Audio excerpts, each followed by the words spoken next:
Hey everybody, this is Perch. Let's see what this has to say. It says, Dear Perch, been a listener to your channel for the last 4 to 5 years, and you're probably the last comics channel that I follow because you do valid criticism without going for the comics are destroying the world by going woke, or comic creators are fascist by supporting capitalism videos. You got to go meet Sasha. Um, she's more entertaining. She shows her face, pretty, and has a better voice. Doesn't mumble or ramble. Comes up with crazy stuff. Yeah, Sasha's where it's at. I'm just saying. All right. Says one thing that I noticed in the last few years is that publishers such as IDW and Boom Studios are creating great books with non-comic franchises, such as IDW with TM Ninja Turtles and Sonic, Boom Studios with Power Rangers. By the way, the Power Rangers by Boom Studios are the only good thing that came out of that franchise since 16. Yeah, probably right. And most of the comics are better than most comics from the big two.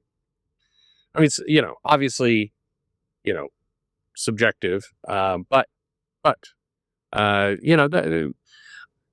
when comics, I think I should read the rest of this mail before I continue. But when comics do IP right, meaning take something that is a little bit nostalgia, would be expensive to produce, can render characters, looking like maybe the original actors that are no longer alive or have aged, but when they do it right, when they get the right, and it doesn't completely just look like a cash grab, but they're actually trying to tell a new story, then I think it's a really powerful tool. I still believe that if you got a good artist on there, not a comic artist that was just trying to, be to make Harrison Ford, you don't hire like Greg Land or I'm trying to think of some of the other people. LaRocca, some of the, basically somebody who's going to, you know, obviously photo trace Harrison Ford's face. An Indiana Jones comic could be a really great comic, but it needs to take itself seriously, like it's telling a true adventure story, and not like it's just killing time for a limited series for a story that doesn't matter because it's set before Temple of Doom, and we all know how that turned out. Like, anyway. All right, back to something else. It says DC and Marvel are noticing that and investing on adapting franchises from TV, games, and cinema to the comics. DC are doing the Justice League crossovers with Godzilla and Sonic. Marvel is publishing Ultraman, Predator, and Alien. What do you think? Considering how the traditional comics are losing its strength by losing quality for various reasons, and these new comics for old IPs gaining popularity, will nostalgic comics totally surpass the big two in the future? Thanks for the good work on the channel, and thank you for the attention. The short answer is no. I don't think they're going to. I don't think they're going to completely pass the current comics, but there is a lot more money to be gained there. I think the big hiccup, and it's in this one you can't blame the big two or Boom or IDW for it, is that when you get some of this IP, like you get we got the Predator license. The challenge is you got somebody to answer to. From whatever studio owns Predator, maybe it's Disney, but you've got basically people that are going to limit what you can do. And so they're going to put you in a real tight box from a storytelling perspective. It's like, all right, this needs to occur between the second and the third movie. Nobody can die. We're going to need to approve any kind of things. And in many cases, the license holders will put new restrictions on you that are negative. What I mean by that is like, hey, I know in the original movie, the character was smoking all the time, but it's 2025. We don't like smoking. So it needs to be totally authentic and genuine to the original, set between this really narrow time frame where, nothing really serious or any kind of status quo changes can happen to the characters. And P.S. change big parts of them because we don't like the fact that they smoked back in 1970. So you're going to need to do something different. I was looking at... I'm trying. I could tell part of this story. Editor notes for a James Bond comic, and that will, depending on how close you are, you'll know. But the editor notes for the James Bond comic that came back from the license holder is like, well, you can't have James Bond be promiscuous with women. It's like, whoa, hang on a second. Like, this is James Bond. You don't. But we can't have him sleeping around. No. The studio really doesn't. The license holder really doesn't want us leaning into that fact. It's like, I mean, Sean Connery fucked everything that moved. Are you serious? You can't, like, that's a tough limitation. But that's my point. So that's number one. That's a problem that the comic writer, the creators, people putting it out they've got this extra level of approvals that they have to go through that actually hurt their ability to tell a story.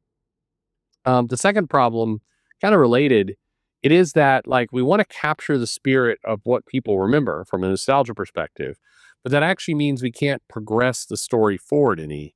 So we have to tell this kind of an untold story in the life of Star Wars, and it creates these comics. I mean, frankly, the current Marvel, Disney, Star Wars comics, I think one of the big problems there is that it really can't go anywhere. First things first, you've sandwiched it between two movies, so you could tell stories, and but there's kind of a limited excitement of what can happen. If you remember the Star Wars comics that originally were published back in the 70s, this comic is going on before The Empire Strikes Back came out. So these adventures are being had, characters are being introduced, all kinds of things are going on, and then the movie comes out. It's like, oh shit, it changed the status quo. So quick, redo everything, and then keep the comic going forward again. I remember leading up to Return of the Jedi, like those comics had gone pretty far in some directions that Return of the Jedi then altered, and then it was like, oh Christ, I forget. There's an artist, by the way, not Brett Blevins. There's some artist who was on Star Wars there toward the end. Absolutely love that artist, and I don't know whatever became of them. I don't remember the guy's name, but it was just they had a great style that I thought like, oh man, this is what comic books are. Anyway, that today the comics, all these comics in this area, this kind of nostalgia properties, they're just limited by they're limited by the time frame in which they could tell a story, in addition to the licensor comment. So I think that's just a major problem, and I think for that reason, you're not going to see them eventually overtake and get more popular, sell more, or do much more than the big two. That doesn't mean the opportunity isn't there. I think the smart thing you do is you take some of these, Thundercats, Silverhawks, I don't know.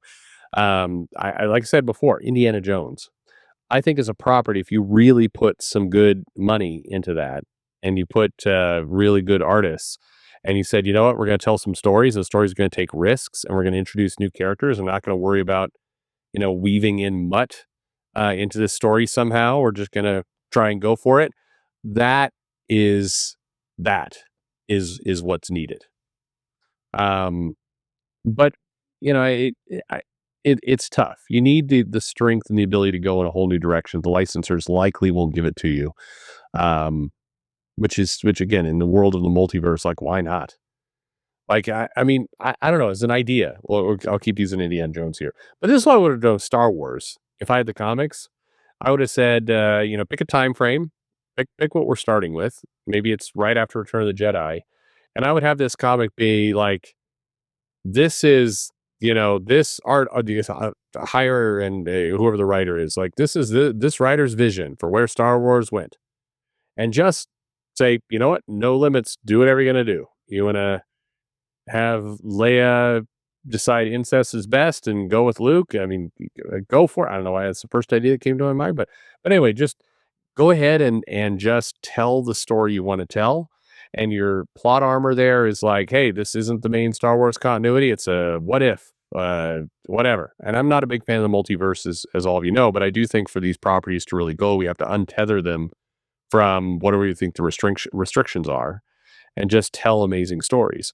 If you think about it, James Bond as a licensed product would be amazing if you could just tell whatever kind of balls out incredible spy story you want to tell. The King of Spies was great as an example of this is the kind of story you could tell if the limitations go away.